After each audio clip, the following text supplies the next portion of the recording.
저희를 사랑하시는 하나님 아버지 감사합니다. 오늘도 저희들을 한자리에 불러 모아주시고 또 평상시에 궁금하게 생각하는 것들을 성경으로 생각해 보려고 합니다. 주 성령께서 이 자리에 함께해 주시고 우리의 마음과 생각을 열어주시고 또 하나님 말씀을 바르게 분별할 수 있도록 더욱 도와주시고 주 앞에서 바른 마음과 바른 태도로 행할 수 있도록 더욱 역사해 주시고 도와주시옵소서. 오늘 모든 시종 함께해 주시고 도와주시기를 간절히 의지하오며 주 예수 그리스도 이름으로 기도하옵나이다. 아멘. 우리 질문이 아주 많이 나와 있는데요. 오늘은 최대한 빨리 끝냅시다. 그죠? 저녁에도 말씀이 있으니까 최대한 빨리 하다가 5시에 할 때 이전에 최대한 빨리 끝내도록 하겠습니다. 한 4시 한 50분에 끝나면 더 좋겠죠? 할 때 빨리 끝내봅시다. 예. 자, 먼저 첫 번째 질문. 신명기 29장 4절에는 깨닫는 마음과 보는 눈과 듣는 귀는 여호와께서 너희에게 주지 아니하셨다라고 하시는데요. 모든 사람이 구원받기를 원하시는 하나님께서 왜 깨닫도록 도와주지 않으셨는지 궁금합니다 하는 질문입니다. 한번 찾아봅시다. 신명기 29장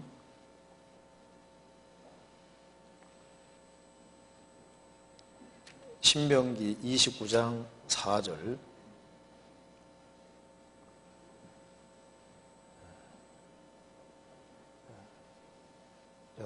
3절부터 읽겠습니다. 곧 그 큰 시험과 이적과 큰 기사를 내가 목도하였느니라. 그러나 깨닫는 마음과 보는 눈과 듣는 귀는 오늘날까지 여호와께서 너희에게 주지 아니하셨느니라. 이 말씀에서 모든 사람이 구원받기를 원하시는 하나님이시니까 깨닫는 마음과 보는 눈과 듣는 귀를 주셔야 되는데 왜 안 주셨느냐, 이것이 궁금하다는 겁니다. 이스라엘이 출애굽을 하고 하나님께서 그들에게 많은 축복을 내려주셨습니다. 이스라엘 민족은 에집트에 10가지의 재앙 내리는 것도 받고 홍해바다 갈라지는 것도 받고 매일 만나를 먹었고 낮에는 구름기둥 밤에는 불기둥이 가는 것을 봤습니다. 반석을 치니까 또 물이 나왔습니다. 그 모든 것을 다 보고 들었음에도 불구하고 참으로 많은 사람이 깨닫지를 못했습니다. 왜 그러냐면은 이게 이제 찾는 마음이 있는데 일부러 하나님께서 깨닫는 마음과 보는 눈과 듣는 귀를 안 주셨다 그런 뜻이 아니고 하나님께서는 깨닫는 마음, 보는 눈, 듣는 귀는 누구에게 주시냐면 찾는 사람에게 주시는 겁니다. 찾는 사람에게. 그러니까 동일한 것을 보더라도 어떤 사람은 깨닫고 어떤 사람은 못 깨닫지 않습니까? 그 이유는 하나님은 어떤 사람에게 깨닫도록 도와주시냐 하면은 찾는 마음이 있는 사람에게 깨닫게 도와주시는 거예요. 한번 찾아봅시다. 이사야 8장 찾아봅시다. 이사야 8장 16절입니다.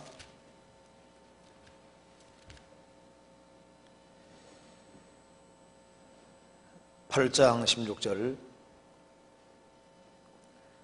너는 증거의 말씀을 싸매며 율법을 나의 제자 중에 봉함하라. 이제 야곱 집에 대하여 낯을 가리우시는 여호와를 나는 기다리며 그를 바라보리라.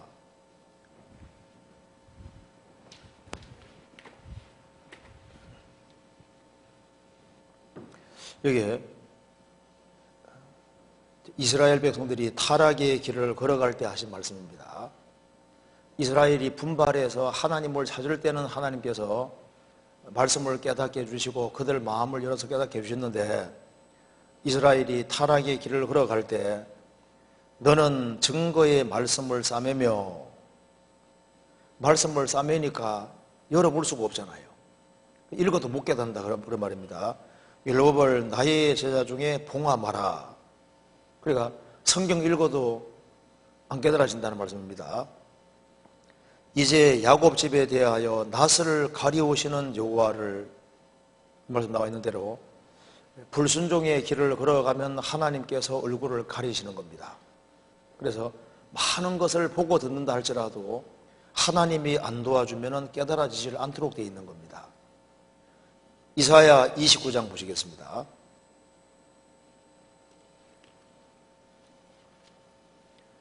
(29장 9절)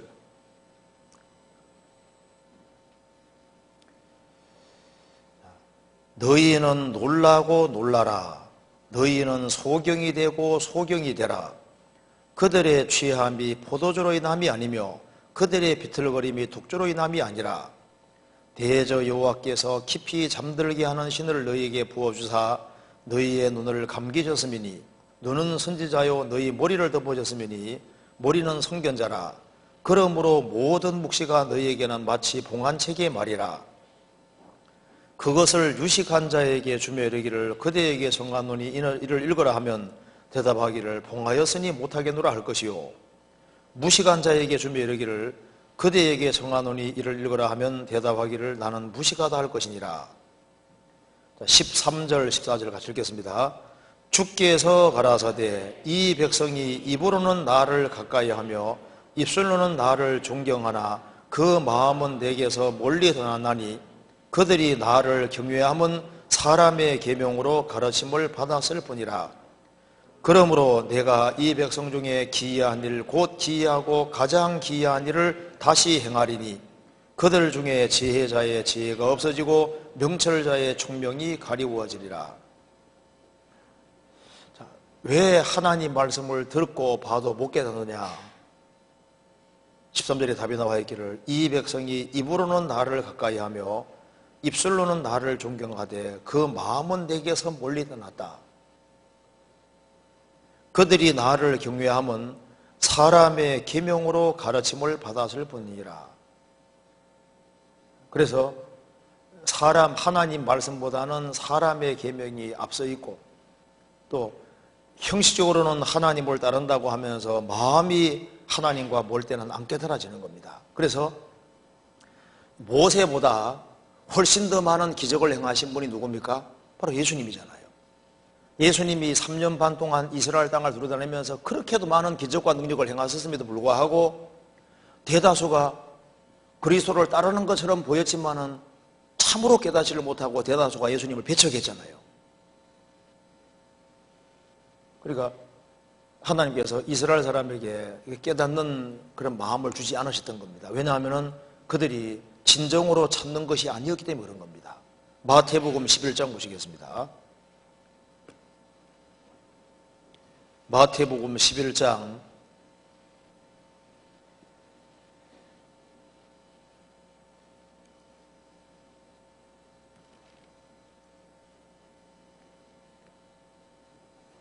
25절 보시겠습니다.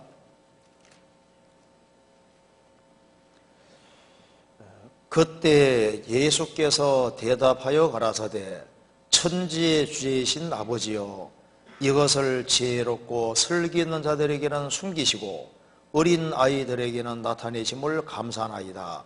옳소이다. 이렇게 된 것이 아버지의 뜻이니이다. 이 말씀에서 지혜롭고 슬기 있는 자들은 유대 종교가들을 가리키는 거고 어린 아이들은 여기 예수님 제자들을 가리키고 있는 겁니다. 스스로 똑똑하다 그리고 하나님 잘 믿는다고 생각하는 사람, 그런 사람에게는 주님께서 감추시고 예수님 제자들에게 주님이 소자들아 그런 말씀 안 하시죠? 예수님 제자들 같은 그런 어린 아이들에게 나타내심을 감사하나이다. 옳소이다. 이렇게 된 것이 아버지의 뜻입니다. 아버지 뜻입니다. 마태복음 13장 보시겠습니다. 13장 14절부터 16절까지 같이 읽겠습니다. 이사야의 예언이 저희에게 이루었으니 일러서되 너희가 듣기는 들어도 깨닫지 못할 것이요 보기는 보아도 알지 못하리라. 이 백성들의 마음이 완악하여져서 그 귀는 듣기에 둔하고 눈은 감았으니 이는 눈으로 보고 귀로 듣고 마음으로 깨달아 돌이켜 내게 고침을 받을까 두려워함이니라 하였느니라. 그러나 너희 눈은 봄으로 너희 귀는 들음으로 보기도다. 예수님 당대 유대인들이 듣기는 들어도 알지 못하고 깨닫지 못하고 보기는 보아도 알지 못했습니다. 왜? 그들의 마음이 완악했습니다. 입으로는 존경하지만 마음은 하나님과 멀었습니다. 그러니까 그 예수님 행하시는 기적과 기적을 다 보고 말씀을 다 또 그렇게 해도 못 깨달았는데, 예수님이 제자들에게 말씀하시기를 너희 눈은 봄으로 너희 귀는 들음으로 보기도다. 어떤 사람은 전도집에 수십 번 들어도 못 깨닫잖아요. 어떤 사람은 한 번 듣고 구원받고, 어떤 사람은 제일 마지막 날 듣고도 구원받고. 그 왜 그러냐면 하나님이 찾는 사람이 그렇게 해주시는 거예요. 찾는 사람이. 그래서 구원을 못 받는 것도 기적이고 구원 받는 것도 기적인 겁니다. 왜냐하면 하나님이 도와주셔야만 되기 때문에 그런 거예요. 그래서 그들이 찾고자 하는데 주님이 깨닫지 못하게 한다는 뜻이 아니고, 그 많은 기적과 능력을 보고 들었음에도 불구하고 중심으로 찾지 아니하는 사람들, 진심으로 찾지 않는 사람들, 그런 사람들은 못 깨달을 걸 말씀하시는 겁니다. 너희가 전심으로 나를 찾고 찾으면 나를 만나리라. 내가 부를 때에는 나 여호와가 응답하겠고 내가 부르짖을 때는 말하기를 내가 여기 있다 하리라. 간절하게 구하고 찾는 사람, 그런 사람은 주님께서 도와주시잖아요. 예수님이 이스라엘 땅에 들어다니실 때 정말 찾는 사람은 주님이 도와주셨습니다. 사마리 여자는 6번째 남편하고 살고 있었지만 예수님이 찾는 마음이 있는 걸 아시고 수가성 우물가에 예수님 미리 가 계시잖아요. 소경거지 바디메오가 찾는 마음이 있으니까 예수님이 여리고로 지나가시는 겁니다. 여리고로 왜 지나가냐 하면 삭개오가 찾고 있잖아요. 뽕나무 위에 올라가서 예수님을 바라고 있고 찾고 있습니다. 그러니까 주님이 그걸로 지나가시잖아요. 중요한 것은 찾는 마음이 있을 때 주님 도와주시는 겁니다. 그 다음 질문 봅시다. 레위기 23장 17절에는 요제를 지낼 때 누룩이 들어갔다가 나옵니다. 소제를 지낼 때에는 누룩을 넣어서는 안 되는데 여기서는 누룩이 들어간 이유가 있는지 궁금합니다. 레위기 2장에는 하나님께 드리는 소제물, 번제 다음의 소제입니다. 소제물에는 절대 넣지 말아야 될 것이 누룩하고 꿀은 절대 넣지 말라고 했습니다. 그건 예수님의 온전한 공생애를 가르치고 있는데요. 소제는 예수님의 온전한 공생애를 가르치고 있는 겁니다. 그래서 소제물에 들어가야 될 것은 고운 가루, 거기에 기름이 들어가고 유향이 들어가고 소금이 들어가는데, 들어가지 말아야 될 것은 성경에서 말씀하기를 누룩과 꿀은 들어가지 말라고 했습니다. 고운 가루는 예수님이 자신을 완전히 빻아서 하나님께 바치는 걸 가르치는 겁니다. 내 뜻대로 마옵시고 아버지 뜻대로 하옵소서. 이 고운 가루잖아요. 유황은 기도를 가르치는 겁니다. 그리고 이제 소금은 변치 않는 소금 언약이라는 말씀대로 말씀을 붙잡고 살아가는 걸 가르치는 거예요. 그리고 이제 기름은 성령을 가르치고 있는 겁니다. 근데 거기에 넣지 말아야 될 것이 누룩인데, 누룩은 죄를 가르칩니다. 그리고 예수님 생애 속에는 죄가 없잖아요. 그리고 꿀은 인정 가르치는 동시에 자기 영광 구하는 걸 가르치고 있습니다. 예수님은 사랑은 많아졌지만 인정은 없었습니다. 아담은 인정 때문에 넘어졌잖아요. 마귀가 하와를 먼저 꿰고 그 다음에 하와의 인정 통해서 아담을 넘어뜨린 겁니다. 예수님은 인정에 치우치지 않았습니다. 요한복음 2장에서 포도주가 떨어졌습니다. 마리아가, 예수님을 낳은 마리아가 포도주가 없다고 하니까 예수님 뭐라 했습니까? 여자여 나와 무슨 상관이 있나이까? 내 때가, 내 시간이 아직 이르지 않았나이다. 그러니까 예수님은 공생애 시작하면서부터는 오로지 아버지가 원하시는 그 시간대 속에서 모든 걸 행하시기 때문에 아무도 간섭을 허락하지 않았습니다. 여자여 나와 무슨 상관이 있나이까? 그리고 예수님이 죽으시겠다고 하니까 베드로가 말했습니다. 주여 그리하지 마옵소서, 그 일이 결탄코 주님께 이르지 않을 겁니다. 야, 나 생각하는 사람은 너밖에 없구나, 그렇게 말했습니까? 예수님이 사탄아 물러가라, 너는 나를 넘어지게 하는 자로다. 예수님은 그 인정적인 것에 전혀 치우치지 않았던 겁니다. 그리고 꿀은 자기 영광을 구하는 겁니다. 꿀을 많이 먹는 게 좋지 못하다, 자기 영예를 구하는 게 헛되다, 그런 말씀이 있습니다.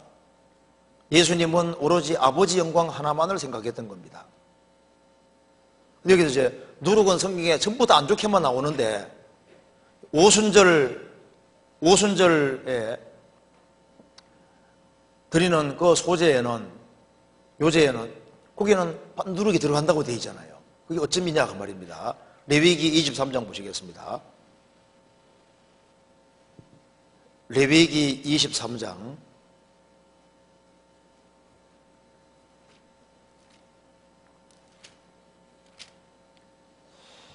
15절, 안식일을 이튿날 곧 너희가 요제로 단을 가져온 날부터 세워서 7안식일의 수요를 채우고 제7 안식일을 이튿날까지 합 50일을 계수하여 새 소제를 여호와께 드리되, 너희 처소에서 에바 10분의 1로 만든 떡 2개를 가져다가 흔들지니 이는 구운 가루에 누룩을 넣어 구운 것이요 이는 천조제로 여호와께 드리는 것이며, 이 말씀에서 왜 여기에는 누룩이 들어갔냐는 말씀입니다. 레위기 23장은 뭔지 아시죠? 7절기입니다. 여호와의 7절기가 나와 있는데요, 7개 절기가 나와 있습니다. 골로새서 2장에는 절기는 뭐라고 했습니까? 절기와 월삭 안식일을 인해서 누구든지 너희를 편론하지 못하게 하라. 이것들은 장래일의 그림자요, 뭐뭐 뭐라 했습니까? 그리스도신이라. 그러니까 구약시대 때 절기도 예수님의 그림자인데, 절기는 특별히 예수님의 초림과 재림의 그림자다 그 말입니다. 유월절은 우리의 유월절 양으로 십자가에 죽으시는 그리스도를 가르치고 있습니다. 무교절은, 유월절 다음 무교절이죠. 무교절은 누룩을 몽땅 거두어서 땅속에 묻는 겁니다. 그래서 유월절은 예수님의 죽으심, 무교절은 예수님의 장사를 가리키는 거예요. 그리고 그 다음에 초곡절인데요, 초곡절은 뭡니까? 예수님의 부활을 가리키는 겁니다. 예수님이 부활의 첫 열매가 되셨다 그랬죠. 그래서 예수님이 죽으시고 부활하시고 난 이후에 그로부터 세워서 7번의 안식일이 지나가고 그 다음날 합 50일, 그러니까 예수님이 죽으시고 부활하시고 50일째 되는 날이 오순절인데, 오순절은 성령 감림 절기이다 그 말입니다. 그래서 여기 지금 내기는 오순절에 대한 말씀인데, 오순절 거기에는 떡 2덩어리를 들이되 반드시 누룩을 넣으라 그 말입니다. 왜 이렇게 말씀했냐 그 말입니다. 유월절, 무교절, 초곡절, 그 다음에 오순절인데, 오순절 하나님께 드리는 요제에는, 여기는 누룩을 넣은 떡 2덩어리를 하나님께 흔들어 드린다. 요제는 흔들어 드리는 겁니다. 왜 누룩을 넣었느냐? 여기에 대한 해석이 성경에 나와 있습니다. 두 누룩 넣은 떡은 바로 유대인, 이방인, 죄 아래에 있는 유대인과 이방인 가리키고, 유대인과 이방인이 성령으로 말미암아 거룩하게 되어서 하나님께 받을 수 있게 된다는 것을 미리 보여주신 것이라고 설명하고 있는 겁니다. 성경에서 봅니다. 에베소서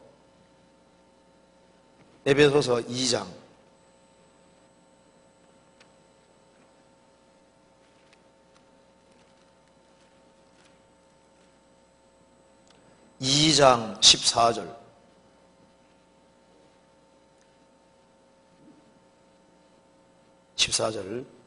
그는 우리의 화평이신지라 둘로, 유대인 이방인 둘로 하나를 만드사 중간에 막힌 담을 허시고 원수된 것 곧 의문에 속한 계명율법을 자기 육체로 폐하셨으니 이는 이 둘로 자기의 안에서 한 세 사람을 지어 화평하게 하시고 또 십자가로 이 둘을 유대인 이방인 죄인인 이 둘을 한 몸으로 하나님과 화목하게 하려 하심이라.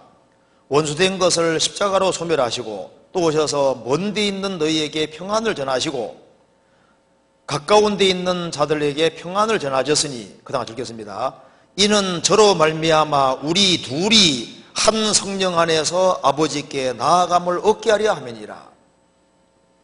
로마서 3장에 말한 대로 유대인도 이방인도 다 죄 아래에 있다고 했습니다. 그 떡 두 덩어리에 누룩을 넣은 것처럼 유대인 이방인 다 죄인인데 성령으로 말미암아 거룩하게 되어서 받으심식하는 제물이 된다는 것을 이 사건으로 미리 보여주고 있는 거다 그 말입니다. 무슨 말이 이해되시죠? 그래서 떡 두 덩어리는 유대인과 이방인이 가르치고 거기에 누룩을 집어넣은 것은 유대인 이방인 다 죄 아래에 있지만은 성령으로 말미암아 예수님 피와 성령으로 말미암아 그들이 깨끗하게 되어서 하나님이 받을 수 있는 제물이 된다는 것을 미리 보여주신 거다 그 말입니다. 이해되시죠? 그리고 이제 오순절이 있고 난 이후에는 그 다음에 나팔절이죠. 나팔절. 4개월의 간격이 있고 그 다음에 나팔절이 있는데, 나팔절은 예수님이 이제 재림할 때 있을 일인 겁니다. 공중 재림 때도 마지막 나팔이 불린다고 되어 있잖아요. 유대인들을 전 세계에서 모아드리는 것도 나팔로 표현하고 있습니다. 그 다음에 7년 혼란 속에 유대인들이 구원받는 것이 바로 속죄절이고, 그 다음에 천왕국이 장막절입니다. 그러니까 앞에 4개는 예수님의 초림으로 이루어진 것이고 뒤에 3개는 예수님의 재림으로 이루어지게 되는 겁니다. 그러니까 절기는 예수님의 그림자가 맞는 거예요. 자, 그리고 이제 그 다음 질문 봅시다.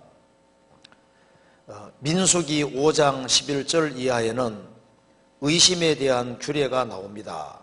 언제까지 이 방법이 통용되었는지 궁금합니다. 이것이 저희에게 어떤 교훈을 주고 있는지 알고 싶습니다. 저도 언제까지 이 방법이 통용되는지 저도 궁금해요. 궁금한데 민수기 5장 11절 한번 봅시다. 의심에 대한 규례인데요. 민수기 5장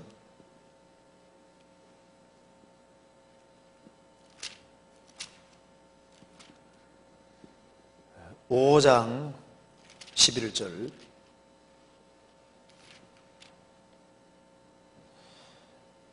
여호와께서 모세에게 일러 가라사대 이스라엘 자손에게 고하여 그들에게 이르라.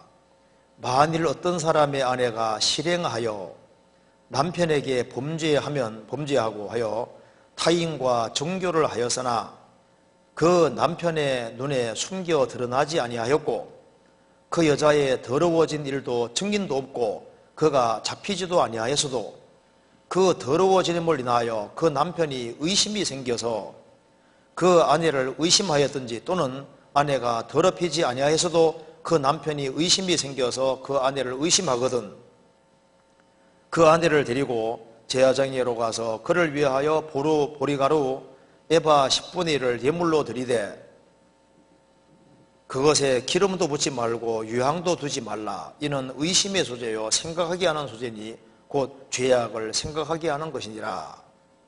그래서 제사장은 토기에 거룩한 물을 담고 성막 바닥에는 티끌을 취해서 물에 집어넣고 그 다음에 그 의심의 소재를 마시게 하는 겁니다.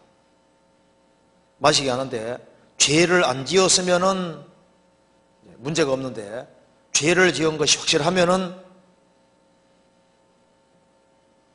22절 이 저주가 되게 하는 물이 내 창자에 들어가서 내 배로 붓게 하고 내 넓다리로 떨어지게 하리라 할 것이요 여인은 아멘 아멘 할지니라.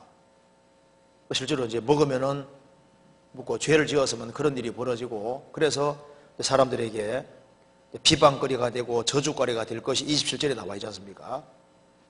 21절에 그 물을 마시온 후에 만일 여인이 몸을 더럽혀서 그 남편에게 범죄하였으면 그 저주가 되게 하는 물이 그의 속에 들어가서 쓰게 되어 그 배가 부으며 그 넙다리가 떨어지리니 그 여인이 그 백성 중에 저주거리가 될 것이니라.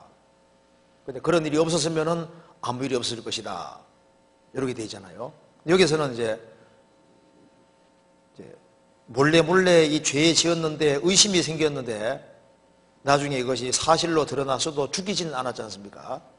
근데 이거하고 좀 비교해 봅시다. 신명기 22장 봅시다.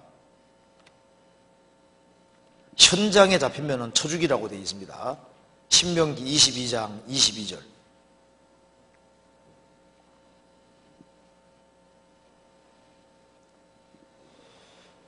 남자가 유부녀와 통감함을 보거든 그 통간한 남자와 그 여자를 둘 다 죽여 이스라엘 중에 악을 제할지니라. 유부녀 유부남이 간음 주셨다가 현장에 잡히면 둘 다 돌로 쳐 죽이라고 되어 있잖아요. 그런데 여기에 동일하게 간음죄를 지었는데 민수기 5장에서는 죽이지는 않고 백성의 저주거리가 되게끔 되어 있지 않습니까? 배가 붓고 널비다리가 떨어지고 백성의 저주거리가 되는데 죽이지는 않는데 여기서는 왜 죽였을까요? 먼저 이제 이 법이 언제까지 통용되었는지는 정확히 모르겠는데 여기에 교훈은 될 수 있습니다. 자, 여기서 왜 한쪽은 죽이지는 않고 한쪽에는 쳐 죽였을까요? 그 이유가 있죠. 왜냐하면은 자취를 안 남기는 대표적인 것이 성경에 나와 있는데 그 중에 하나가 남녀가 함께한 자취는 자취를 안 남기도록 되어 있는 거예요. 성경 찾아봅시다.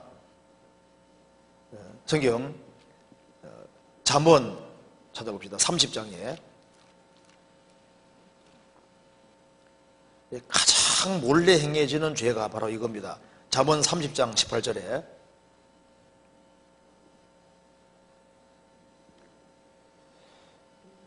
내가 심히 기이 여기고도 깨닫지 못하는 것 서너신나니 곧 공중에 날아다니는 독수리의 자치와 반석 위로 기어다니는 뱀의 자치와 바다로 다니는 배의 자치와 남자가 여자와 함께한 자치며 음녀의 자치도 그러하니라. 그가 묻고 그 입을 시슴같이 말하기를 내가 악을 행치 아니했다 하는지라. 자치를 안 남기는 것이 여러 가지가 있는데 독수리의 자치, 독수리가 샥 날아가는데 싹 날아가고 나면은 그 날아간 흔적이 전혀 안 보이잖아요. 그죠? 반석 위로 기어다니는 뱀의 자체와 바위 위에 뱀이 싹 지나가는데 친구가 진짜 길을 걸고 있는데요. 뱀이 반석 위로 싹 지나가는 겁니다. 뱀이다! 어디요? 지나가고 안 보이거든요. 아무리 봐도 뱀 지나간 흔적이 안 보이잖아요. 그리고 바다로 지나다니는 배의 자체와 배가 쫙 지나갈 때 흰 물살 내고 지나가는데 싹 지나가고 난 이후에는 지나간 흔적이 안 남잖아요. 세상에는 흔적을 안 남기는 게 많이 있는데 그 중에 대표적인 것이 뭐냐? 남자가 여자와 함께한 자치. 그러니까 가장 은밀하게 행해지는 것이 뭡니까? 남녀가 같이 이렇게 만나고 하는 게 은밀하게 행해지는 겁니다. 그러니까 가장 증거 인멸이 잘 되는 것이 남녀가 함께한 자치인데 음녀의 자치도 그러하니라. 그러니까 자치를 원래 안 남기고 증거를 없애려고 하는 것이 이게 기본적인 건데, 그러니까 이제 한 여자가 민수기 5장에 나와 있는 경우는 여자가 이제 육신에 걸려서 이렇게 몰래 죄 짓고 있잖아요. 근데 천년 증거를 안 남기는데 남편은 자꾸 의심이 생기는 겁니다. 그래서 증거를 잡을 수도 없고 증인도 없어요. 근데 몰래 나쁜 죄 짓는 것처럼 보인다 그 말입니다. 그럴 경우에 이제 성막에 데려가서 그 의심의 소재, 그 법을 행하는 거예요. 행해서 그 죄가 발각이 되면은 죽이진 않고 저주거리 되게 했잖아요. 그러니까 왜 그러냐면, 왜 죽이진 않았냐 하면은 그런 죄를 지으면서도 이래서는 안 된다는 자기가 알고 있는 거예요. 남편 앞에서 이렇게 하면 안 된다는 거 알고 있지만 육신에 끌려서 몰래 이렇게 죄 짓고 있는 거니까 아직은 상습적인 건 아니고 이래서는 안 된다는 걸 계속 알고 있는 상태잖아요. 그런데 유부녀 유부남 둘이 통관하는 것이 이게 발각이 됐다 그 말입니다. 그 두세 증인에게 발각이 될 경우에는 그거는 상습적인 겁니다. 그래서 이제 같이 죄를 짓는 과정 속에서 이제 점점 담대해져서 이제 죄를 짓다가 드러날 때는 벌써 두 사람 생각 속에 이러다가 그냥 잡히면 맞아 죽으면 되지만 하는 그런 각오 가지고 이제 나쁜 죄 지으니까 그러니까 주님이 딱 드러내셔가지고 죽게 하는 거예요. 무슨 말이 되시죠? 이스라엘은 하나님이 통치하는 나라인데 거기에서 뭐 돌에 맞아 죽으면 죽지 않은 그런 마음 가지고 이제 담대하게 죄 짓다가 이제 발각되는 거예요. 그러니까 자취를 안 남기도록 되어 있는데 자취를 남기고 아주 대담해지고 그게 두 사람에게 발각되는 그런 경우는요. 그거는 나는 뭐 맞아 죽으면 죽겠다는 각오 가지고 죄 지으니까 그러니까 쳐 죽이라고 되어 있는 거예요. 무슨 말이 되시죠? 그러니까 이 성경은 하나님 말씀이기 때문에 하나님이 죄도 저울에 정확히 다시는 분입니다. 그죠? 죄의 경중이라는 게 있습니다. 성경 신명기 22장 봅시다.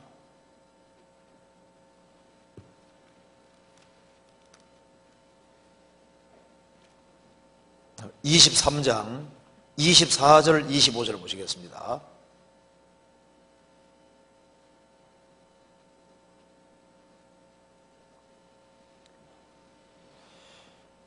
내 이웃의 포도원에 들어갈 때 마음대로 그 포도를 배불리 먹어도 가하니라. 그러나 그릇에 담지 말 것이요 내 이웃의 곡식밭에 들어갈 때 내가 손으로 그 이삭을 따도 가하니라. 그러나 내 이웃의 곡식밭에 낯을 들지 말지니라. 이스라엘은 형제 국가입니다. 그래서 이제 어떤 사람이 이제 길 가다가 배가 너무너무 고팠어요. 그래서 이웃의 포도원에 들어갈 때 실컷 안 먹고 갔다. 하나님께서 이스라엘 땅에서는 허락해 줬습니다. 그러나 광주리 갖고 들어가서 몽땅 따가지는 말아라. 이게 무슨 말입니까? 그건 도둑놈이다 그 말입니다. 한쪽에는 길 가다가 배가 고파서 그냥 실컷 안 먹고 가는 거고, 한쪽에는 이제 광주리 큰 거 가져가서 막 따가지고 이제 가지고 오는 놈은 도둑놈이잖아요. 벌써 동기가 다르잖아요. 내 이웃의 곡식밭에 들어갈 때 내가 손으로 그 이삭을 따도 가하니라. 길 가다가 배가 고파서 곡식 쭉 훑어가지고 이렇게 비벼가지고 먹고 갔다 그 말입니다. 배고파서 먹고 간 거예요. 이스라엘 땅에 허락해 줬습니다. 그런데 낫을 갖고 몰래 가서 싹싹 베어가지고 오는 놈은 도둑놈이잖아요. 그 동기가 다르잖아요. 도끼로 나무 찍다가 도끼가 휙 날아가서 사람을 찍어 죽인 경우에는 도피성에 도망갈 수 있게 하잖아요. 그런데 고의적으로 그냥 쳐 죽였으면은 하나님의 단에서라도 끄집어내서 죽이라고 되어 있습니다. 차이 나죠.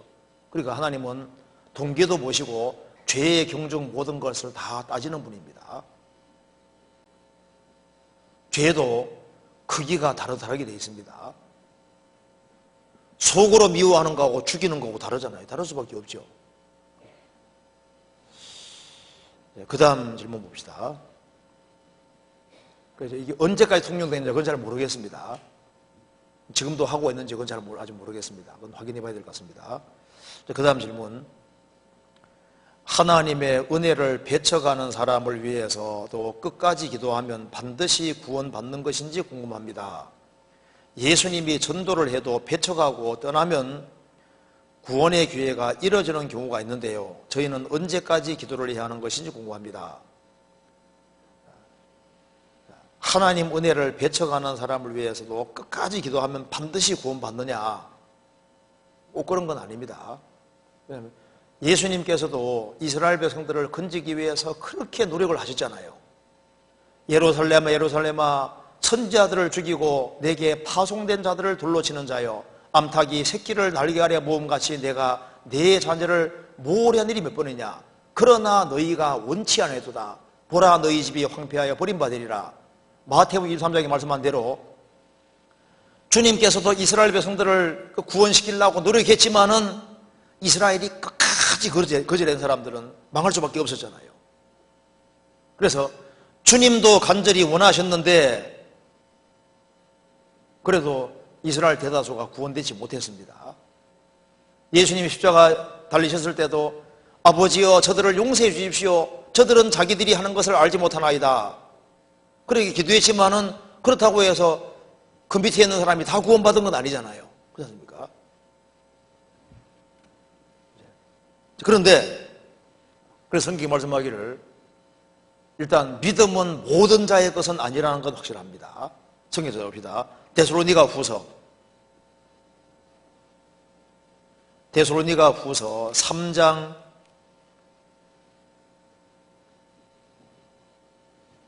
2절. 또한 우리를 무리하고 악한 사람들에게서 건지옵소서 하라. 믿음은 모든 자의 것이 아니니라.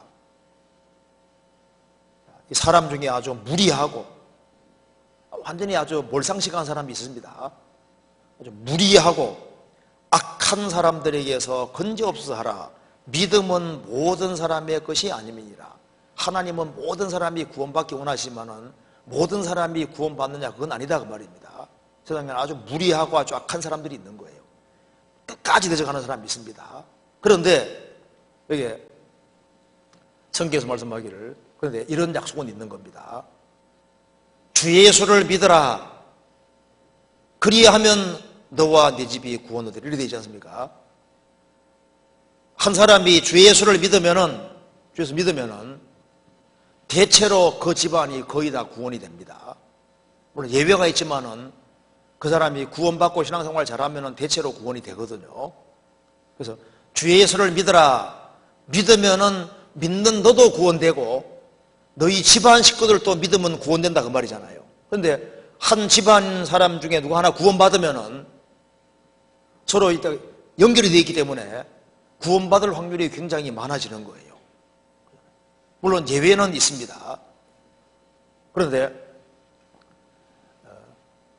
자기가 구원받았을 때 자기가 사랑하는 가족이나 친척들 그런 손들 수 없잖아요. 그래서 끊임없이 매달리고 이렇게 하면은 거의 이렇게 구원되는 일이 있습니다. 근데 여기 이제 질문 내용은 하나님의 은혜를 배척한 사람을 위해서도 끝까지 기도하면은 반드시 구원받는 것이 구원합니다. 이게 은혜를 배척하는 사람이라는 거다. 제가 특별히 자기 가족인 경우 있잖아요. 사랑하는 가족인 경우 그런 사람 같은 경우는 처음 주님께서 그 사람을 구원시킬 때는 그 집안 식구들을 구원시켜 주려고 구원시키는 거예요. 그래서 좋은 땅에 뿌리웠다는 것은 말씀을 듣고 깨닫는 자니 결실하여 혹 30배, 60배, 100배 된다고 되어 있지 않습니까? 한 사람이 구원받으면 적어도 30명, 그 다음 60명, 100명이 구원받도록 되어 있는 거예요. 신앙생활 제대로 하면은. 그러니까 낭망하지 말고 항상 기도하고 낭망치 말아야 된다고 주님 말씀하신 겁니다. 그래서 끝까지 매달려서 막판에 그냥 뒤집기 작전해서 뒤집기로 구원받는 일들이 있잖아요. 천년 구원이 안 될 것 같았는데 막판으로 그냥 신기하게 그래도 요걸 얻어먹는 데서도 전도하고 이렇게 하면 결국에는 구원되는 일이 계속 있어 왔습니다. 그래서 모든 사람이 구원받는 건 아니지만은 하나님이 약속해 주시기를 주 예수를 믿어라. 그리하면 너와 네 집이 구원받으리라. 주 예수를 믿으면은 하나님이 나만 구원시키려고 한 것이 아니라 그 집안 식구들도 믿을 수 있는 기회가 훨씬 더 많이 주어졌으니까 집안 식구들을 구원시키려는 계획이 있으니까 낭망하지 말고 계속 기도하라 그 말입니다. 주님 오실 때까지 끈질기게 구원받도록 노력을 해야 됩니다.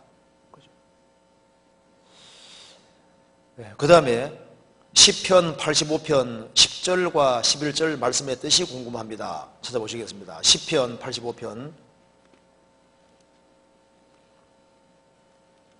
10절 11절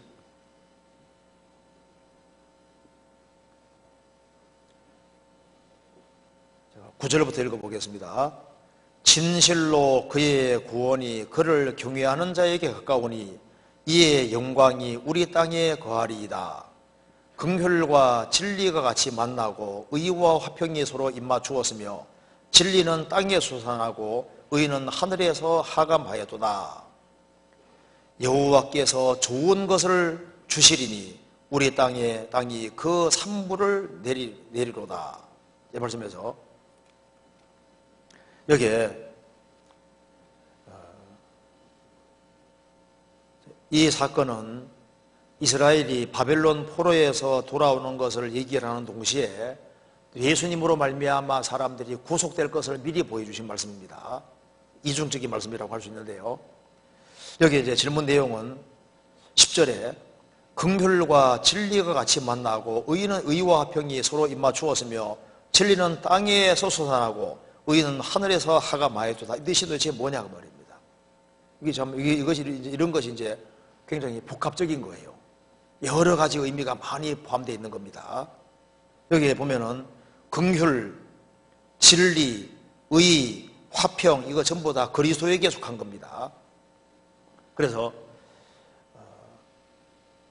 이스라엘을 하나님이 바벨론 포로에서 돌아오게 하는 것이나 세상 사람을 구속하는 것이나 그 모든 것은 바로 예수님 때문에 하나님이 그 일을 다 행하시는 겁니다. 그래서 이 본문은 예수님에게도 적용되고 성도에게도 적용될 수 있는데요. 여기에 9절에 진실로 그의 구원이 그를 경외하는 자에 가깝다. 이의 영광이 우리 땅에 거하리로다. 긍휼과 진리가 같이 만나고 의와 평이 서로 입맞추었으며, 긍휼과 진리가 같이 만난 곳이 십자가입니다. 의와 화평이 서로 입맞춘 것이 십자가입니다. 예수님의 십자가의 죽으심과 부활하심으로 의와 화평이 동시에 이루어졌습니다. 그래서 예수님은 십자가에 죽으시고 무덤에 장사되시고 땅속에 들어가시잖아요. 그리고 예수님이 그리고 또 부활하셨습니다. 그래서 진리는 땅에서 솟아나고 의는 하늘에서 하감하여도다. 예수님이 십자가에 죽으시고 무덤에 장사되시고 예수님이 부활하신 겁니다. 그래서 진리는 땅에서 솟아나고 의는 하늘에서 하감하여도다. 첫 번째, 예수님에 대한 말씀도 되고 또 한 가지 성도들에 대한 말씀도 되는 겁니다. 여기에 9절 보면은 긍휼과 진리가 같이 만나고, 긍휼은 하나님에 속한 거죠. 하나님이 죄인들을 무조건적으로 불쌍하게 생각하는 것이 긍휼입니다.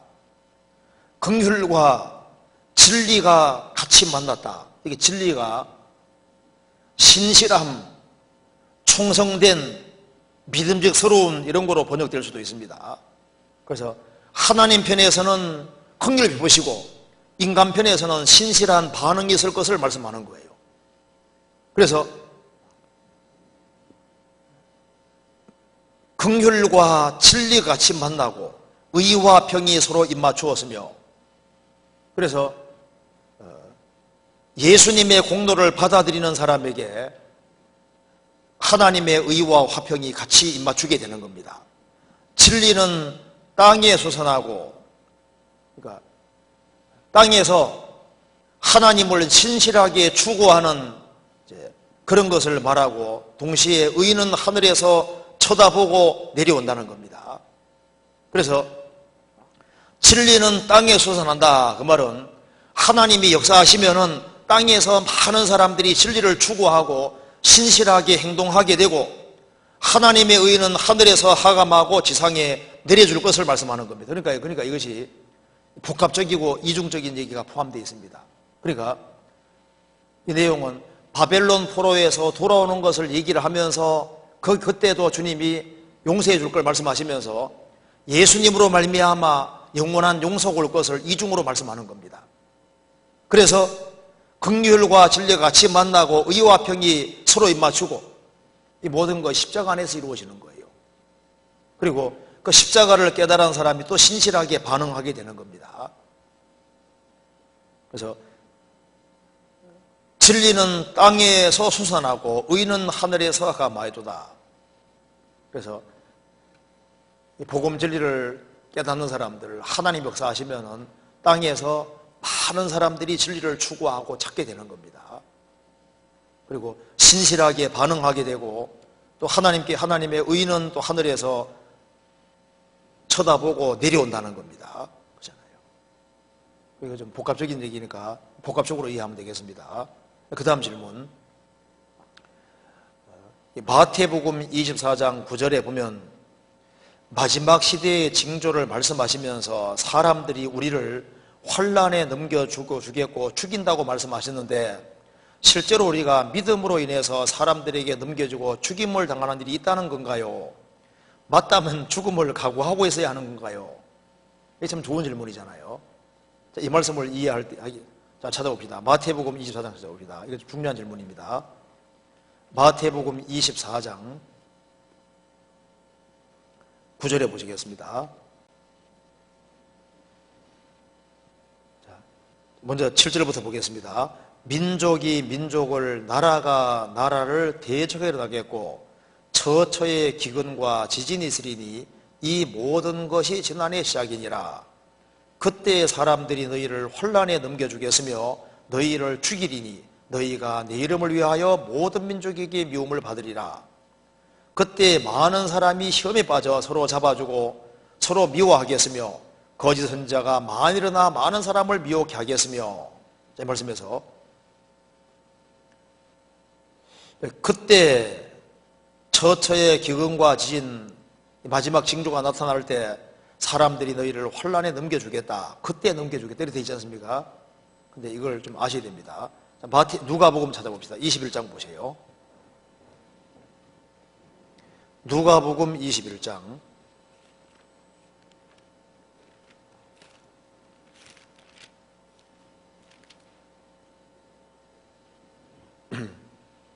21장 10절입니다.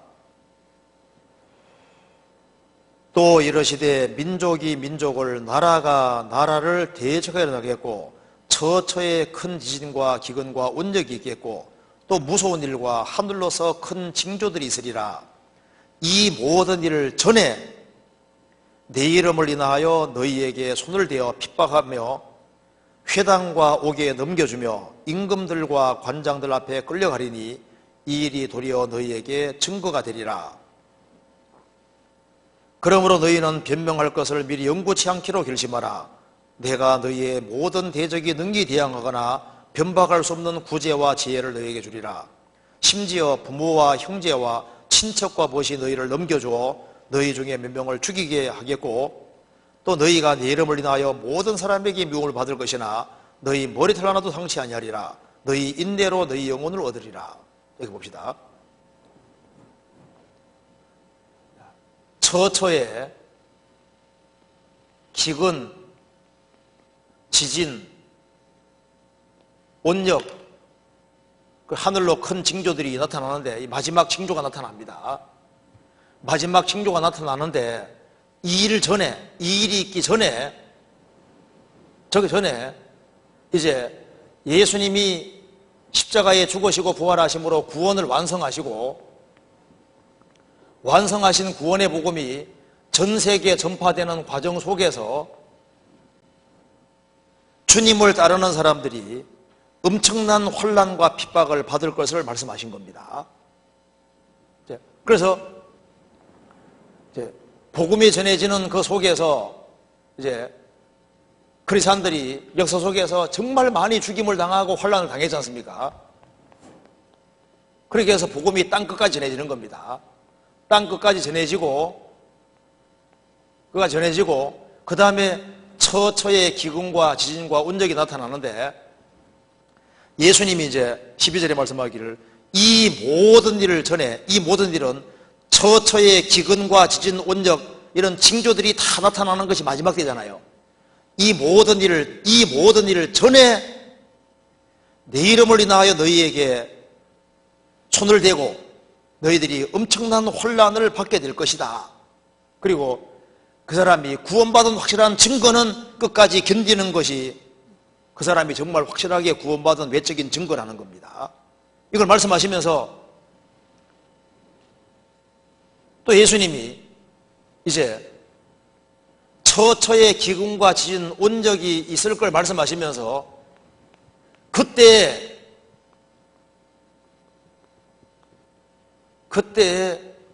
또 이런 일이 있다는 겁니다.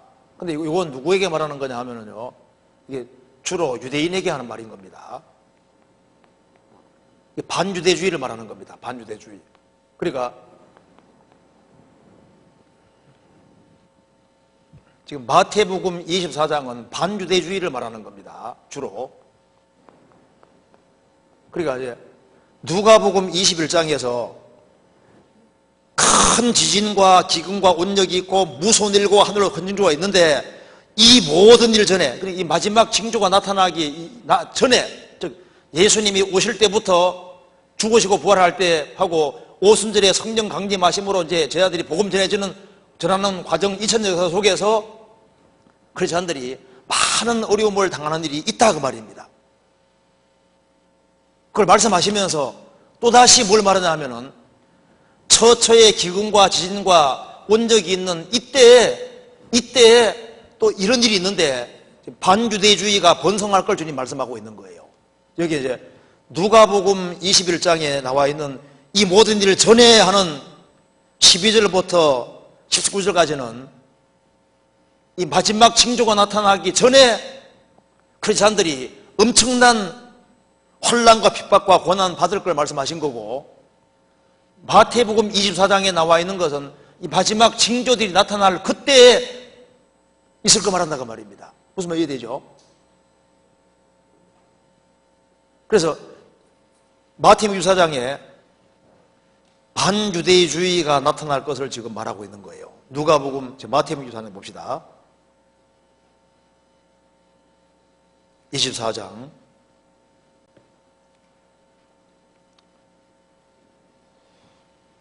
8절, 이 모든 것이 재난의 시작이니라. 그때 사람들이 너희를 혼란에 넘겨주겠으며 너희를 죽이리니 너희가 내 이름을 위하여 모든 민족에게 미움을 받으리라. 지금 있잖아요. 지금 유대인들이 여기 이제 마태복음 24장이 이제 지금 주로 유대인들에게 지금 하는 얘기입니다. 이방인도 포함되지만 지금 유대인들에게 주로 하는 얘기입니다. 그래서 그 뒤에 보면 22절 봅시다. 그 날들을 감하지 아니할 것이면 모든 육체가 구원을 얻지 못할 것이나 그러나 택하신 자들을 위하여 그 날들을 감하시리라. 유대인들에게 하는 말입니다. 그래서 9절에 나와 있는 이 말씀을 이해하기 위해서 우리가 성경 강조를 찾아볼 것이 있습니다. 마태복음 10장 보시겠습니다. 10장 21절.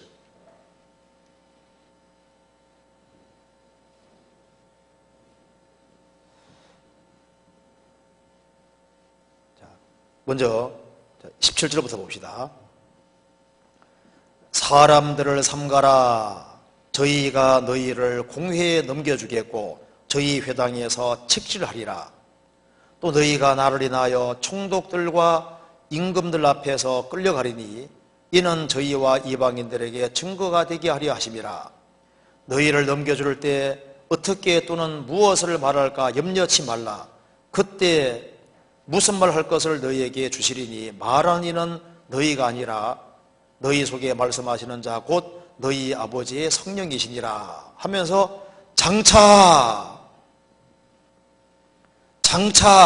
갑자기 어디로 넘어가냐 하면은 예수님이 제자들을 보내서 제자들이 이리 가운데 있는 양 같아 그 말입니다.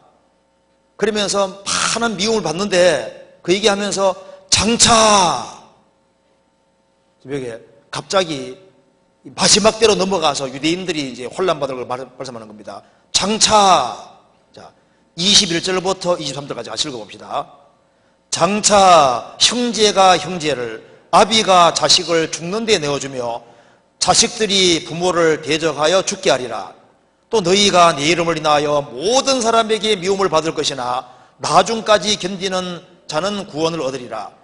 이 동네에서 너희를 핍박하거든 저 동네로 피하라. 내가 진실로 너희에게 이르노니 이스라엘의 모든 동네를 다 다니지 못하여서 인자가 오리라.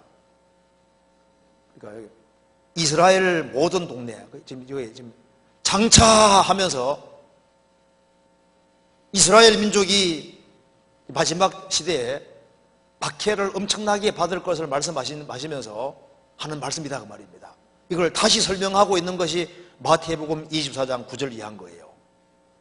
9절에 똑같은 얘기인 겁니다. 그러니까 마태복음 10장 21절에 장차하는 이거 말씀하고 마태복음 24장 9절에 그때 사람들이 너희를 혼란에 넘겨 주겠으며 너희를 죽이리니 너희가 내 이름을 위하여 모든 민족에게 미움을 받을 것이다. 그래서 유대인들이 지금 이렇게 마지막 징조 중에 하나가 처처의 기근과 지진, 온역 이런 징조뿐 아니라 유대인들이 2차 대전 때도 많이 죽었지 않습니까? 특별히 이스라엘이 독립을 했지만요, 지금도 전 세계 사람이 유대인들을 미워합니다. 미국도 그렇죠. 유럽도 유대인들을 박해를 많이 하니까 네타냐후가 빨리 돌아오라 그리고 러시아도 유대인들 되게 싫어하고 우크라이나도 그렇고 유대인들 하나같이 이상하게 싫어해요. 그래서 7년 혼란을 다른 말로 뭐라 그럽니까? 야곱의 혼란 때라고. 히틀러가 유대인 죽인 것은 약과입니다.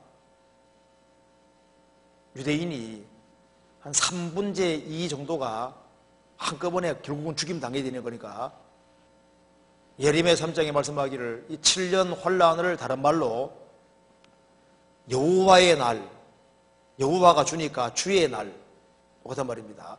어린 양의 진노, 또 다른 말로 야곱의 혼란 때라고 돼요. 야곱의. 그래서 이스라엘 민족이 피할 데 없는 엄청난 혼란을 당하게 돼 있는데 벌써 수침이 전 세계적으로 나타나고 있기 때문에 그래서 지금 그 종말론을 이렇게 강의하는 사람들, 그런 사람들이 반유대주의가 극성 부린다는 걸 계속 브리핑 하잖아요. 그래서 유대인들이 7년 혼란 전 3년 반 동안에 한 명도 안 빠지고 이스라엘 땅에 다 들어가는 이유가 뭐예요? 다 들어가는 이유는 반유대주의가 이제 극성을 부리니까 유대인들이 결국은 자기 땅에 다 돌아갈 수밖에 없는 거예요. 이스라엘 민족이 이집트에 살고 있는데 이집트에 대접 잘 받으면요 출애굽할 생각 안 하잖아요. 이스라엘 민족이 이스라엘 땅에 돌아갈 때 이유가 뭐냐면은 이방 땅에 편안하게 잘 살 수 있으면요 안 돌아가려고 합니다. 그래서 주님께서 유대인들의 복음자를 흐트러뜨리고 유대인들이 세상 사람들에게 미움받도록 되어 있는 거예요. 그래서 7년 혼란 속에 들어가면은 이제 주님 앞에 신실한 사람들이 있는가 하면 그 7년 혼란 속에 유대인 중에 구원받은 사람이 성도지 않습니까? 그 중에 성도가 있는가 하면은 이제 서로 잡고 죽이고 그 말이 성경에 자세히 쭉 나와 있어요. 그래서 지금 반유대주의가 이제 극성을 부릴 것을 말씀하시고 사실 크리스찬들이 옛날보다 고난을 많이 받았지만은 지금은 주님 오시는 그날에는 박해 속에 오면 오죽이나 좋겠어요. 그럼 바짝 긴장해 주님 만날 텐데 주님 오실 때 박해는 너무 드물고 반유대주의는 극성을 부리고 주님 마지막 오실 날이 다가오면 다가올수록 크리스찬들은 뭐 하고 있느냐? 열처녀의 비유에 뭐라 했습니까? 신랑이 더디오므로 다 졸며 잘세. 다 졸며 잘세. 박해 속에 있으면 못 자지요. 그잖아요. 누가복음 18장에도 인자가 올 때 세상에서 믿음을 보겠느냐? 무슨 믿음입니까? 과부 같은 믿음 보겠느냐? 그러니까 라오디게아 교회 시대식으로 돼서 나는 부자라 부여하여 부족한 것이 없다. 대다수가 이렇게 되고 먹고 마시고 시집가고 장가가고 육신에 푹 빠져 살 것을 말씀하고 있잖아요. 그렇잖아요. 그러니까 유대인들, 크리스찬들이 박해받는 일은 있지만은 그게 그렇게 많지 않고 주님 재림이 다가올수록 먹고 마시고 시집가고 장가가고 크리스찬들도 그냥 졸고 신앙의 장물 자고 그렇게 하다 주님 갑자기 만날 거라고 말씀하신 겁니다. 그러니까 성경에 말씀하기를 술 취함과 방탕함과 생활의 염려로 너희 마음이 둔하여지고 그날이 뜻밖의 득고같이 너희에게 이 말이라 그러잖아요. 주님이 오시는 걸 말씀하시면서 사람들이 특별히 크리스찬들에게도 하는 말씀입니다. 모든 사람에게 하시는 말씀인데 술 취함과 방탕함과 생활의 염려로 너희 마음이 둔하여지고 뜻밖의 그날이 턱과같이 너희에게 말이라 되잖아요. 무슨 말인지 이해되죠? 그러니까 이 처처의 기근과 지진, 원적 이런 마지막 징조들이 나타나기 전에 복음 전해지는 과정에서 크리스찬들이 엄청난 핍박을 받으면서 전해왔는데 이제 마지막 징조가 나타나면서는 특별히 반유대주의 붐이 크게 일어날 것을 말씀하시고, 크리스찬들도 물론 박해받는 일이 있지만 그건 드물고 먹고 마시고 시집가고 장가하고 사고 팔고 심고 집 짓고 있다가 다 졸며 자고 있다가 주님 만나니까 인자가 올 때 세상에서 믿음 보겠느냐, 과부 같은 믿음 보겠느냐, 하나님 역사를 끌어내리는 믿음 보겠느냐, 그 믿음 보기 어렵다 그런 뜻인 거예요. 이해되시죠? 이게 이제 마태복음 24장 마지막 징조 얘기할 때 시간이 없어가지고 얘기를 안 하는 겁니다. 반유대주의에 대해서 이제 증거 같은 거 좀 막 보여주면 좋은데, 유대인들을 얼마나 미워하고 싫어하고 있는지 그걸 좀 쫙 보여주면 좋은데요. 유대인들은요, 이제 결국은 다 돌아갈 수밖에 없어요. 그래서 에스겔서 37장에 39장에 한 명 땀 빠지고 다 돌아간다, 그 말이 맞는 겁니다. 유대인들을 얼마나 미워하면 다 돌아가겠습니까? 그걸 얘기하는 겁니다. 그렇게 하면 되겠고요. 그 다음에 마태복음, 그러니까 박해가 없는 게 좋은 거예요, 좀 있는 게 좋은 거예요. 있어야 좀 바짝 기정할 텐데 편안하고 하니까 점점 육신으로 빠져드는 거예요.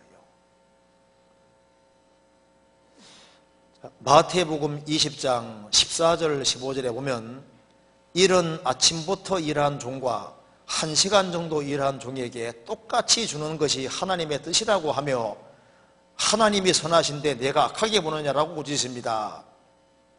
그래서 저도 밀어내서 그런지 종의 마음이 공감이 갑니다. 일한 대로 상을 주신다고 약속하셨는데 먼저 와서 일하든 나중에 일하든 상을 똑같이 주신다는 말씀인가요? 아니면 상급을 얘기를 하는 것이 아니라 천국에 해당하는 말씀인가요? 눈이 좀 챈 것 같죠? 상급이 아니죠. 한번 찾아봅시다. 마태복음 20장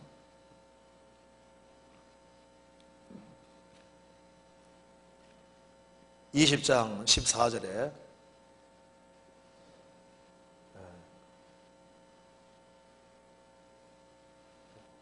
여기 이제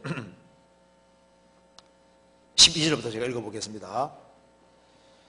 나중은 이 사람들은 1시간만 일하였거늘 저희를 종일 수고와 더위를 견딘 우리와 같게 하였나이다. 주인이 그중 한 사람에게 대답하여 가로되, 친구여, 내가 내게 잘못한 것이 없노라. 내가 나와 한 데나리온 약속을 하지 아니하였느냐? 내 것이나 가지고 가라. 나중 온 사람들에게 너와 같이 주는 것이 내 뜻이니라. 내 것을 가지고 내 뜻대로 할 것이 아니냐? 내가 선함으로 내가 악하게 보느냐? 이게 무슨 말이냐 하면은, 포도원에 일꾼을 집어넣는데요, 계약을 세웠습니다. 12시간 일하면은 한 데나리온을 준다고 계약을 세워서 아침 6시에 이제 일하러 집어넣은 겁니다. 보니까 또 9시에 놀고 있는 사람이 있으니까 너희들도 들어가라. 12시에 가니까 또 있으니까 또 들어가라고 했습니다.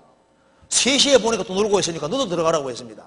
그 다음 5시에 5시가 됐는데도 불구하고 노는 사람이 있어요. 너 왜 놀고 있냐 하니까 일 써주는 사람 없다고. 너도 들어가라고 했습니다. 그래서 이제 5시에 이제 일하러 들어간 사람은 이제 삽잡고 좀 일 좀 하려 하다가 6시가 돼버렸잖아요. 일을 하려고 폼 잡았는데 일도 못한 거잖아요, 사실은요. 그런데 제일 마지막 온 사람이 톡 한 대리는 받는 거예요. 그 12시간 일한 사람은 많이 받을 거로 기대했는데 한 대리는 받았잖아요. 그러니까 막 열이 확 나는 겁니다. 우리는 12시간 일했는데 한 대리는 주고, 이 사람은 삽잡고 어영부영 하다 끝났는데 한 대리는 주니까 너무하지 않냐고. 그러니까 주인이 말하기를, 친구여, 내가 내게 잘못한 거 없다. 너 나하고 계약하지 않았냐? 12시간 일하면은 한 대는 준다고 해서 내가 줬으니 내 잘못한 것이 없고, 이 사람은 자격 없는 사람에게 내가 내 거 가지고 주는데 잘못한 거 뭐가 있냐? 이렇게 말했잖아요. 이게 뭐냐면 바로 은혜와 율법 가르치는 거예요. 일하고 받는 것은 삭신데 일하는 것이 없이 받는 것은 은혜잖아요. 은혜. 이렇게 지금 율법과 은혜를 설명하려고 한 겁니다. 그래요. 율법은 행하라 그리하면 사는 거예요. 은혜는 자격이 없는 사람이 받는 게 은혜지 않습니까? 그래서 하나님은 자격 없는 사람에게 무조건 주님 공도 믿기 때문에 구원해 주시는 것도 주님 잘하는 거고, 행한 대로 보응하시는 분도 잘하는 거지 않습니까? 하나님은 인간이 행한 대로 하셔도 잘하는 건데, 자격 없는 사람에게 구원 기회 주시고 구원받도록 해주시면 더 좋은 거지 않습니까? 그래서 이것은 율법과 은혜를 말씀하는 것이지 이것이 상을 말하는 게 아니다 그 말입니다. 상은 일한 대로입니다. 상은 반드시 일한 대로입니다. 자, 이것을 이해하기 위해서 로마서 4장 찾아봅시다. 로마서 4장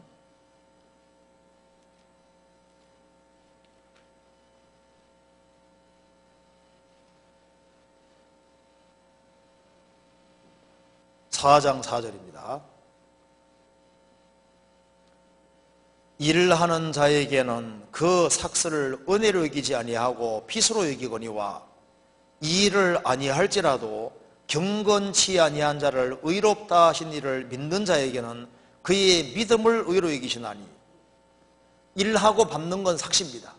일을 한 것이 없이만은 공짜로 받는 건 은혜잖아요. 그래서 사실 여기에 다시에 들어온 사람은 그냥 의용부하다 그냥 받아버렸으니까 은혜인 겁니다.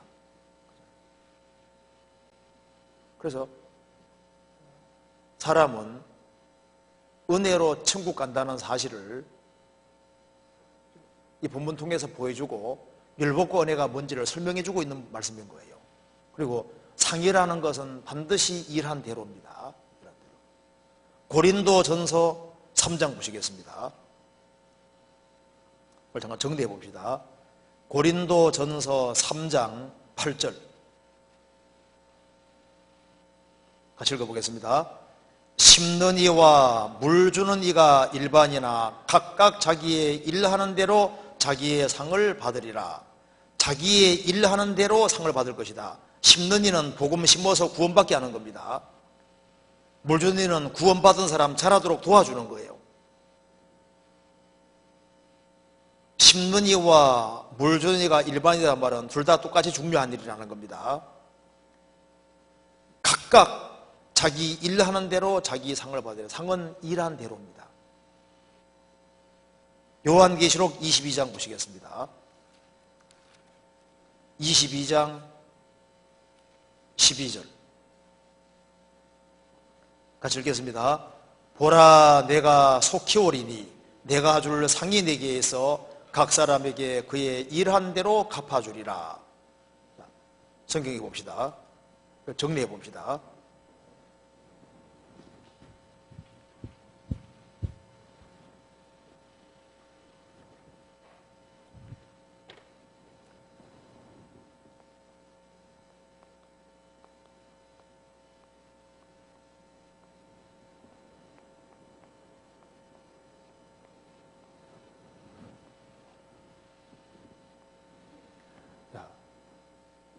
로마서 10장에서 예수님 당대 유대인들은 하나님의 의는 소유하지 않고 자기 의는 가지고 있었습니다. 그래서 저희가 하나님께 열심히 있으나 지식을 주신 것이 아니라 하나님의 의를 모르고 자기 의를 세우려고 힘써 하나님의 의를 복종치 않았느니라. 예수님 당시 유대 종교가들은 자기 의는 열심히 쌓았는데 하나님의 의는 안 받아들였습니다. 예수님이 하신 공로는 안 받아들인 겁니다. 망했잖아요. 십자가에 배주고 가던 강도는 자기 공로는 없어도 예수님 공로를 받아들였잖아요. 그리고 이제 다윗은 시편 7편에서 말하기를 자신은 하나님의 의도 소유하고 있고 자기 의도 있다고 했습니다. 그 자기 의를 가리켜서 상이라고 분명히 말하고 있습니다. 이건 구원입니다. 구원. 성경 찾아봅시다. 시편 7편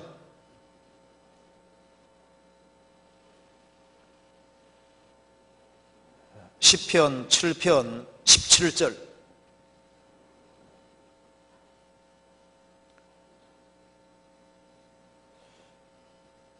내가 여호와의 의를 따라 감사하며 지극히 높으신 여호와의 이름을 찬양하리로다. 내가 여호와의 의를 따라 감사하며. 자, 다윗은 여호와의 의가 뭔지도 알고 있습니다.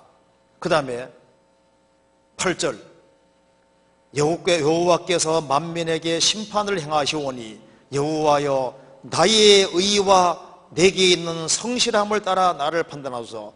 나의 의와 내게 있는 성실함, 다윗이 신앙생활 잘한 것이 있습니다. 이것에 대해서 이것이 상이라고 말했습니다. 시편 18편 보시겠습니다. 18편 20절 같이 읽겠습니다.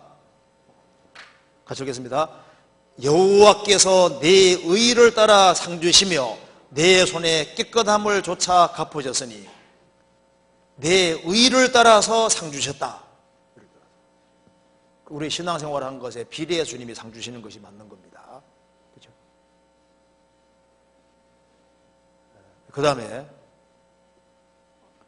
구약시대 믿음의 선진 요셉은 혼자서 하나님과 함께 신앙생활을 하셨는데 신약시대인 지금은 교회를 통해서 역사하신다고 배웠습니다.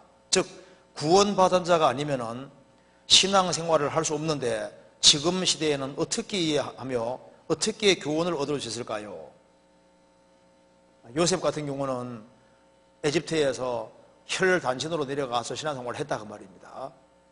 근데 신약시대에는 교회 통해 역사한다고 배웠는데 잘못 알고 있는 겁니다. 구약시대 때도 이스라엘 민족이 계속 모였어요.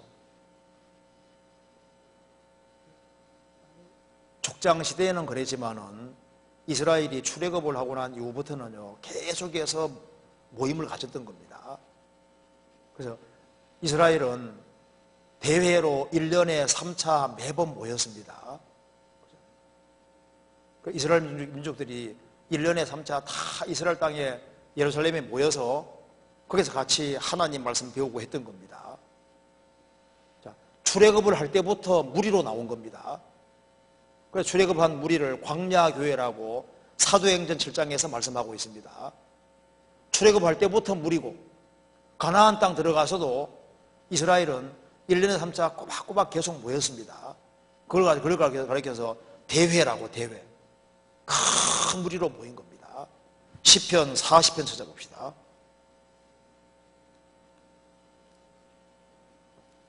(40편) 9절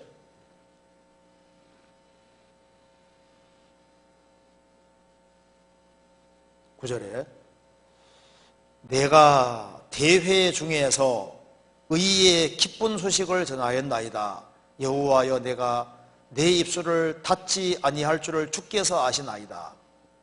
다윗은 이스라엘이 같이 모였을 때 무리 중에서 의의 기쁜 소식, 예수님에 대해서 복음에 대해 자세하게 얘기했다는 겁니다. 대회라고 대회. 이스라엘은 계속 모임을 같이 가지고 혼자가 아니었습니다. 시편 122편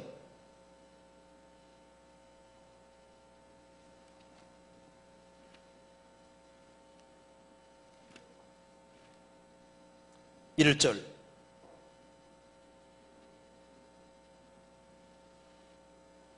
사람이 내게 말하기를 여호와의 집에 올라가자 할 때 내가 기뻐하여도다. 여호와의 집에 올라가자. 4절 지파들 곧 여호와의 지파들이 여호와 이름에 감사하려고 이스라엘의 전례대로 그리로 올라가는도다. 1년에 3차 올라가는 것이 전례였습니다. 그 이후에도 회당이 지어지고 매 안식일마다 이스라엘 민족이 모여 성경 배웠다고 되어 있잖아요. 바울 사도가 전도할 때도 회당 중심으로 전도했던 겁니다. 그리고 이스라엘 민족은 회막에서 성막에서 계속 모였고 같이 공동체 속에 사는 것은 이것은 계속적으로 있어 왔던 거예요. 신약시대도 마찬가지입니다. 만일 신약시대 때도 요셉처럼 억울하게 누명 쓰고 감옥 가 있으면요 그때는 혼자 주님께 매달리고 신앙생활을 해야 되는 겁니다. 그렇죠? 요셉같이 그렇게 형들에게 미움받아 팔려가지고 저 이국 땅에서 붙잡혀가 있으면요 홀로서기라고 해야 될 거 아니에요. 그렇지 않습니까? 그런 것도 아닌데 교회도 있는데 나는 혼자 자기가 요셉이 아니잖아요. 전도 열심히 하다 감옥에 들어가서 있다. 그러면 그 이해가 될 수 있잖아요.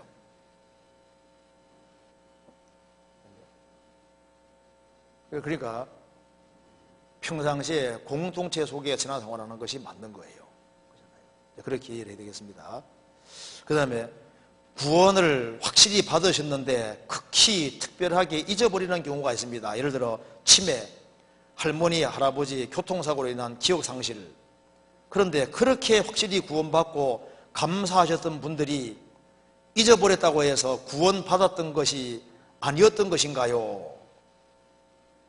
구원받으신 것이 확실하셨던 분들이었던데 그분들이 진짜 확실히 구원받으셨다면 기념책과 생명책에 기록되었을 텐데 지금 상황이 사람에게 불안전하더라도 하나님께서는 이미 기록된 사실이 아닌가요? 그렇죠. 구원 확실히 받았으면 치매 걸린다고 구원이 없어지는 게 아니잖아요. 구원 확실히 받았는데 나이 들어서 이제 뭐 기억 상실이 이제 사고로 기억 상실이 걸렸다 해도 구원 없어지는 게 아니죠.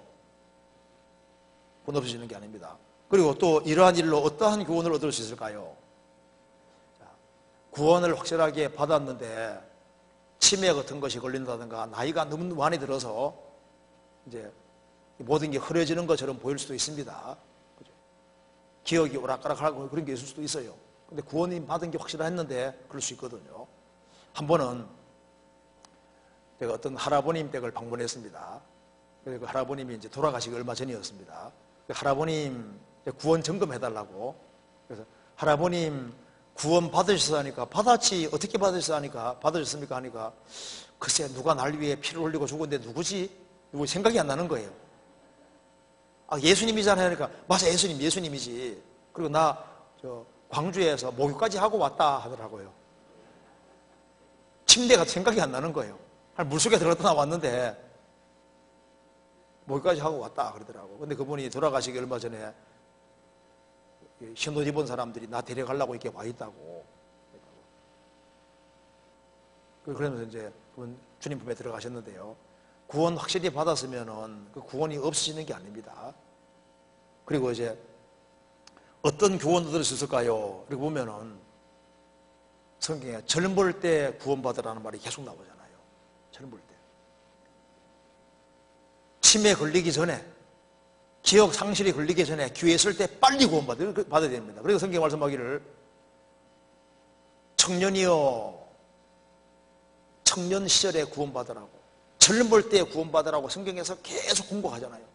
너는 청년의 때 곧 곤고한 날이 이르기 전 나는 아무 낙이 없다고 할 해가 가깝기 전에 너의 창조자를 기억하라. 그리고 우리가 기회 있을 때마다 열심히 전해주면은 나중에 예상치도 못하게 구원받는 일이 있어요.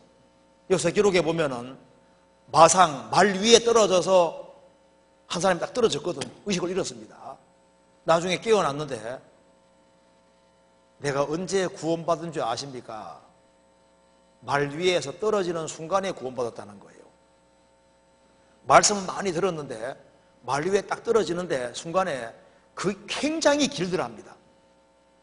자기 인생이 파노라처럼 쫙 펼쳐지면서 이 상태로 죽으면 지옥 가는데 어떻게 해야 되지? 그러면서 말씀 들은 게 생각이 쫙 나면서 이제 예수님 복음 자체가 믿어지는데 그 말 위에 딱 떨어지는 그 순간이 짧은 순간인데 엄청 긴 시간으로 파노라처럼 인생이 쫙 지나가면서 복음이 딱 믿어지는 거예요. 어떤 사람은 총 맞는 순간에 억 하는 순간에 믿을지 어떻게 알아요?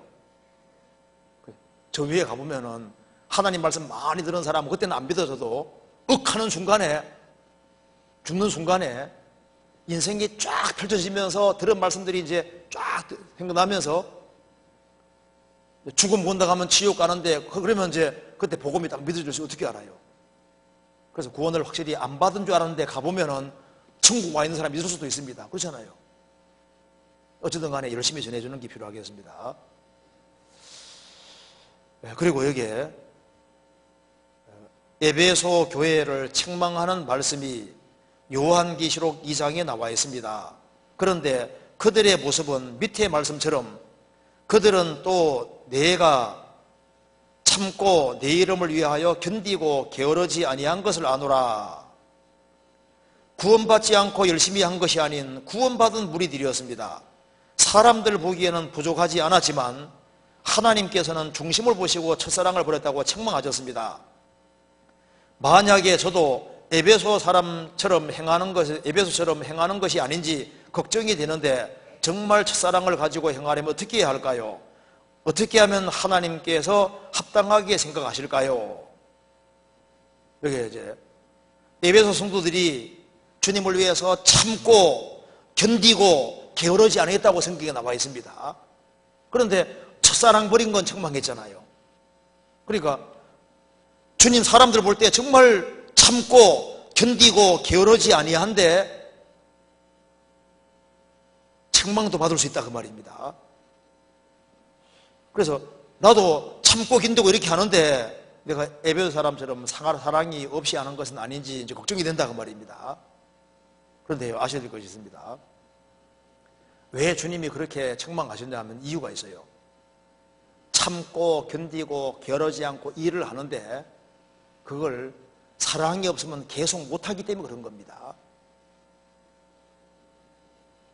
참고 견디는 걸 계속할 수 있는 사람은요, 사랑하고 있다는 증거가 되는 거예요.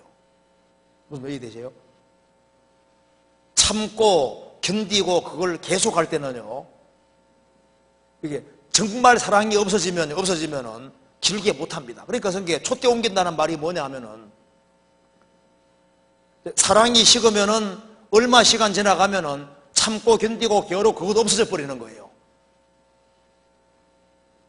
사람이 참고 견디고 열심히 살아가고 부지런히 살아가고 그것을 계속할 때는 아직까지 사랑이 있다는 증거입니다. 그런데 사랑의 수고이기 때문에 사랑이 적어지면 수고하는 게 힘들어지게 돼 있고 사랑이 없어지면 그러면 수고를 할 수가 없게 되는 거예요. 자, 어머니들이 자녀를 위해서 끊임없이 수고를 계속할 수 있는 이유가 뭐냐 하면은 사랑을 계속 가지고 있으니까 계속할 수 있는 거예요. 그렇죠? 그런데 계모 같은 경우는 이 계속하기가 쉽지 않거든요. 물론 근데 계모도 그렇게 하는 경우가 있긴 있는데요. 근데 그게 있잖아요, 쉬운 게 아니에요. 그래서 주님이 봉사를 하더라도 사랑이 점점 식으면은 그러면 결국에는 이제 봉사가 뭐고 다 끝날 테니까 빨리빨리 처음 사랑을 회복시키라고 주님께서 말씀하시는 겁니다. 근데 한 사람이 구원받고 난 이후에 주의 일을 꾸준히 하고 성실하게 하고 그걸 계속할 수 있다면은 사랑을 계속 가지고 있다는 증거가 되는 거예요. 그런데 이제 사랑이 점점 없어지면은 그와 이제 연결되어서 이제 봉사나 희생과 수고가 점점 힘들어지게 되는 겁니다. 사랑이 커지면 수고는 오도록 되어 있는 거예요. 그래서 물어 지킬 만한 것보다 더욱 내 마음을 지키라. 생명의 근원이 이에서 나면이라. 그래서 주님을 사랑하는 그 마음, 그것이 없어지지 않도록 조심해야 되는데요. 그럼 마음 지켜야 됩니다. 마음에 죄가 들어와 있고 마음속에 이제 우상이 들어오면은 그러면은 주님 일을 하는 게 힘들어지게 되고 부담스럽게 되고 그러면 시간 지나가면 결국은 곁길로 가게 되는 거예요. 그래서 이 세상이나 세상에 있는 것들을 사랑치 말라. 누구든지 세상을 사랑하면 아버지 사랑이 그 속에 있지 아니하니 그러죠. 세상을 사랑하면 아버지 사랑이 있지 않으니까 사랑이 없는 속에 행하면은 모든 것이 부담스럽게 되는 거예요. 그래서 사랑이 쉽게 되면은 주일날 나오는 것도 부담스럽죠. 수요일 나오는 것도 부담스러워요. 학위 수양에 말만 들으면 스트레스 받고 부담스럽습니다. 사랑이 없는데요. 그런데 하나님을 사랑하고 주님을 사랑하는 주 예수를 사랑하는 마음이 있고 이 세상이나 세상 걸 사랑하지 아니하면은 그 사람 마음속에는 사랑이 있으니까 모임하는 것을 즐거워하게 되고 크리스찬들 모임을 좋아하게 되고 학위 수양회가 그리워지고 그리고 영혼을 건지려 하는 그런 마음이 계속 올라오게 되는 거잖아요. 그래서 꾸준히 주의 일을 계속할 수 있다는 건 사랑이 계속 있다는 증거고 아직까지 마음을 지키고 있다는 증거인 겁니다. 그런데 그 마음속에 불길이 계속 일어나야 되는데 그러기 위해서는 통제하고 통제해야 되는 겁니다. 그래서 요한일서 5장 20절 21절에 하나님의 아들이 오셨는데 그분이 하나님이라고 말씀하시면서 나의 자녀들아 우상을 멀리하라 그랬습니다. 그러니까 예수님 옆에 다른 걸 갖다 두지 말아라. 예수님 옆에 다른 거 갖다 두면 망하는 게 되는 거예요. 그래서 주님만큼 중요한 게 생기면 반드시 사랑이 쉽고 곁길로 가도록 되어 있습니다. 그리고 이제 그 다음 요한복음 15장에 포도나무의 비유가 나옵니다. 내 안에 거하라 하셨는데 포도나무는 어디인가요? 만약에 예수님 이퀄 포도나무 이퀄 교회라면 1절에 내 아버지는 농부라 하셨는데 교회 안에 역사하시는 하나님이 맞나요? 그렇다면 신앙생활을 주님의 몸 되신 교회에서 하면 되나요? 혼자서는 신앙생활을 할 수 없나요? 포도나무가 나오는데 내 안에 거하라 하셨다. 근데 잘 생각해 보세요. 주님은 포도나무고 구원받은 사람은 가지라고 했잖아요. 가지. 주님은 포도나무고 구원받은 사람은 가지로 연결되어 있습니다. 그러니까 포도나무와 가지는 불가분의 관계잖아요. 주님은 머리고 교회는 몸이니까, 몸이고 개인은 지체의 각 부분이니까 머리와 몸은 연결되어 있는 겁니다. 포도나무와 성도는 연결되어 있기 때문에 여기 포도나무는 주님 가리키고 가지는 성도 가리키는 거예요. 그래서 여기 주님 안에 거하는 것은 주님이 머리고 교회가 몸이니까 주님 안에 거하는 건 곧 구원받은 무리 가운데 거하는 것이 맞다 그 말입니다. 무리 가운데 거해야 되느냐? 물론입니다. 혼자서는 신앙생활 할 수 없나요? 할 수 없습니다. 그리고 여기 요한복음 15장에 보면 세 종류의 가지가 나옵니다. 찾아봅시다. 요한복음 15장 3절 봅시다. 15장에 가지가 세 가지가 나오는데요. 가지가 세 종류가 나옵니다. 봅시다.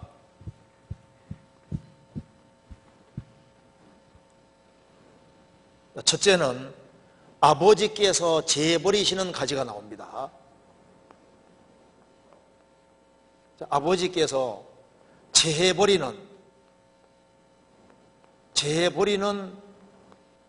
버리시는 그런 가지가 나옵니다. 두 번째는 포도나무 가지로 붙어 있는 가지가 나옵니다.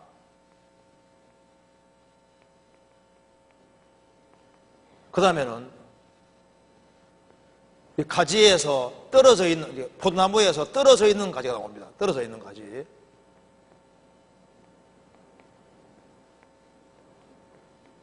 가지가 나옵니다. 한번 보시겠습니다. 1절에 내가 참 포도나무요 내 아버지는 그 농부라. 물은 내게에서 과실을 맺지 아니하는 가지는 아버지께서 이를 재버리시고 무릇 과실을 맺는 가지는 더 과실을 맺게 하여 이를 깨끗게 하셨느니라. 내 아버지께서 이를 재버리시고 누구냐 하면은요, 여기서는 예수님의 제자들 중에서 특별히 가룟 유다에 해당됩니다. 가룟 유다는 구원 안 받은 사람입니다. 내 아버지께서 이를 재버리시고, 예수님 말씀했습니다. 너희들이 깨끗하나 다는 아니라 그랬죠. 가룟 유다. 그러면서 너희는 내가 일러준 말로 이미 깨끗하였으니, 깨끗해진 가지가 있는 겁니다. 내 안에 거하라. 나도 너희 안에 거하리라. 가지가 포도나무에 붙어있지 않으면 절로 가시를 맺을 수 없다. 붙어있는 가지가 있는 거예요. 그리고 6절 사람이 내 안에 거하지 아니하면 가지처럼 밖에 버리고 말라지나니 사람들이 이것을 모아다가 불에 던져 살았느니라. 아버지께서 재버리는 가지는 구원 안 받은 걸 말하는 거고요. 구원받은 무리 가운데 거하지 아니하면은 뚝 떨어져서 가지처럼 밖에 버려 말라지나니 사람들이 이것을 모아다가 불에 던져 살았느니라. 하나님이 아니라 사람들이 이것을 모아다가 불에 던져 살았느니라. 이 말하고 똑같은 걸 찾아봅시다. 마태복음 5장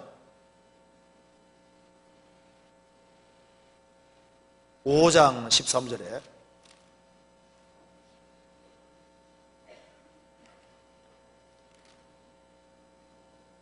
너희는 세상의 소금이니 소금이 만일 그 맛을 잃으면 무엇으로 짜게 하리요? 후에는 아무것을 떼없어 다만 밖에 버리고 사람에게 밟힐 뿐이니라. 사람에게 밟힌다 그랬죠? 여기도 사람들이 이것을 모아다가 불에 던져 살았느니라. 거듭난 크리스찬들은 반드시 주 안에 거해야 됩니다. 거기서 공급받아야 됩니다. 소금이라는 것은 녹아야 되는 것처럼 희생과 수고하는 것이 크리스찬의 본래 모습인 거예요. 이제 그렇게 이해를 하고, 그 다음에 질문 하나 더 봅시다. 여기에 교회 안에서 어떤 일을 생겼을 때 자책을 심하게 하는 제 모습을 보며 신앙의 퇴보를 느낄 때가 많습니다. 약간의 자책은 저를 돌아볼 수 있는 계기가 되어 좋을 수도 있겠으나 자책이 심해지니 저 스스로도 굉장히 힘이 듭니다. 덜 자책하는 방법은 없을까요?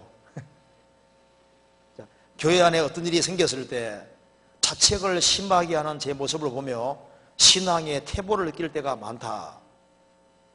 교회 안에서 무슨 일이 생겼는지는 모르겠는데요, 교회 안에 어떤 일이 생겼을 때 예를 들면 이제 감정을 좀 약간 잘못한 경우 있잖아요.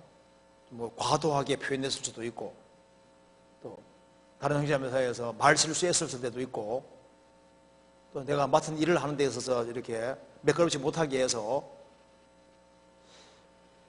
여러 가지로 자책이 생길 수 있습니다. 그래서 잘못한 것이 있을 때 자책 생기는 것은 정상적인 거잖아요. 잘못했음에도 불구하고 자책이 없다면 이건 진짜 문제입니다. 그잖아요. 질문 내용은 자책을 생기는 건 좋은데 이 자책을 심하게 한다. 그러니까 돌이키고 더 열심히 살아야 되는데 자책을 심하게 한다.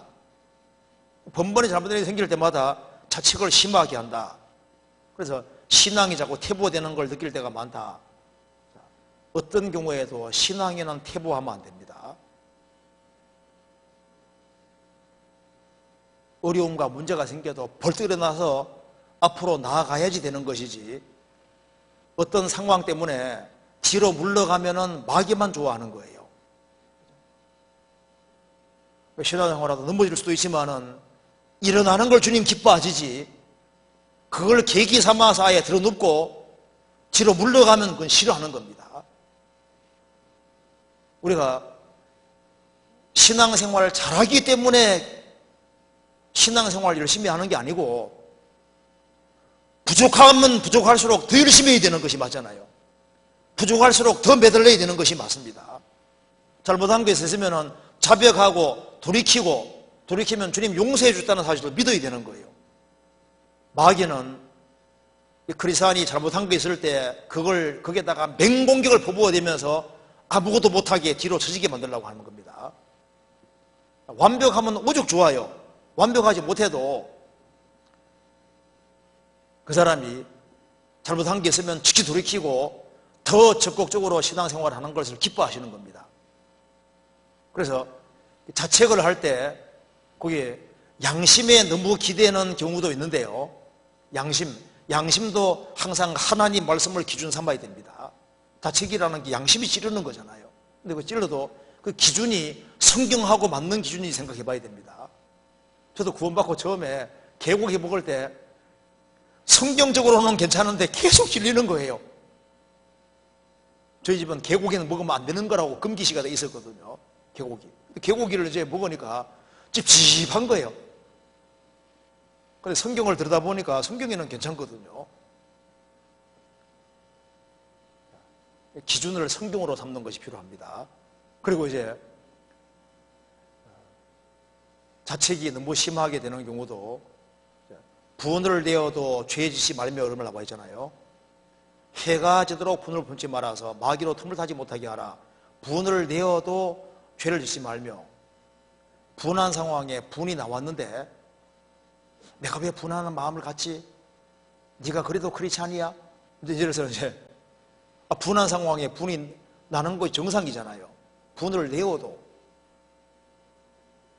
분을 내어도 그것을 죄로 구성시키지 말아라 그 말입니다. 그러니까 시험 받을 때, 시험 자체를 받을 때, 예수님도 시험 받으셨잖아요. 시험 받는 것까지는 죄가 아니잖아요. 시험 받을 때 시험 받은 것 자체 가지고 고민하는 것도 과도한 겁니다. 시험 받을 때 즉시 돌이키면 되는 거잖아요. 그래서 어쨌든 간에 여기 이 질문 속에 좀 중요한 질문이라고 할 수 있습니다. 교회 안에 어떤 일이 생겼을 때 자책을 심하게 하는 제 모습을 보며 신앙의 태보를 느낄 때가 많습니다. 약간의 자책은 저를 돌아볼 수 있는 계기가 되어 좋을 수 있겠으나 자책이 심해지니 저 스스로도 굉장히 힘듭니다. 자책이 생기는 건 좋은데 자책을 너무 심하게 하는 것은 분명히 안 좋습니다. 그 자책을 너무 심하게 하면은 이제 그걸 통해서 과도하게 자책을 하게 만들므로써 크리스찬이 힘있게 신앙생활 하는 것을 마귀가 막을 수도 있는 거예요. 그렇잖아요. 그래서 우리가 이제 신앙생활 하는 가운데서 이런 경우가 있습니다. 사울 당시에 이스라엘 사람들이 사울 왕을 구했습니다.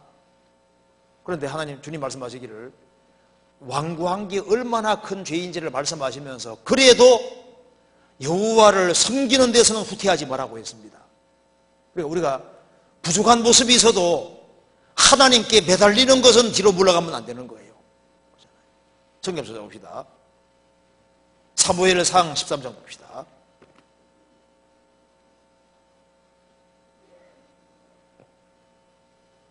자책이 생겨도 그것 때문에 하나님을 섬기고 사랑하고 그것에서 뒤로 물러가면 마귀에게 속는 겁니다. 사무엘상 13장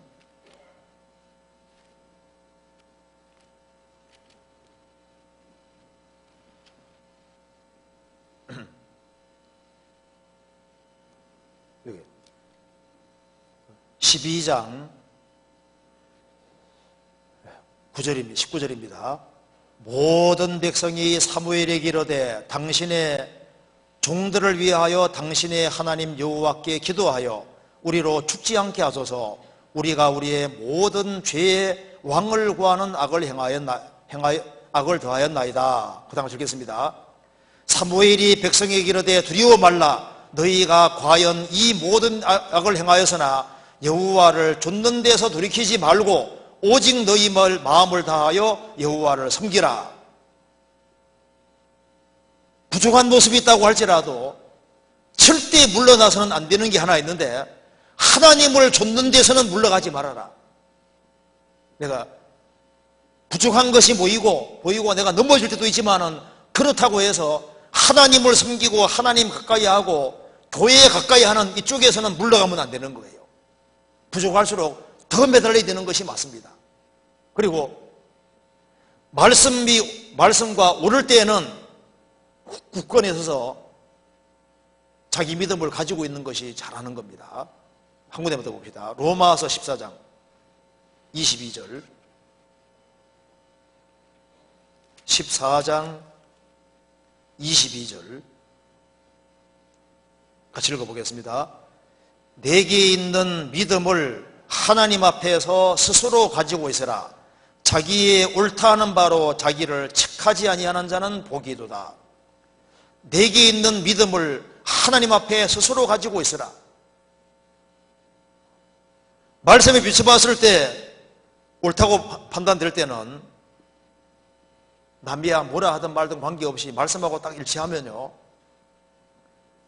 하나님 말씀에 딱 의지해서 자기 믿음을 가지고 굳건하게 살아가는 그 사람이 복이 있는 거예요.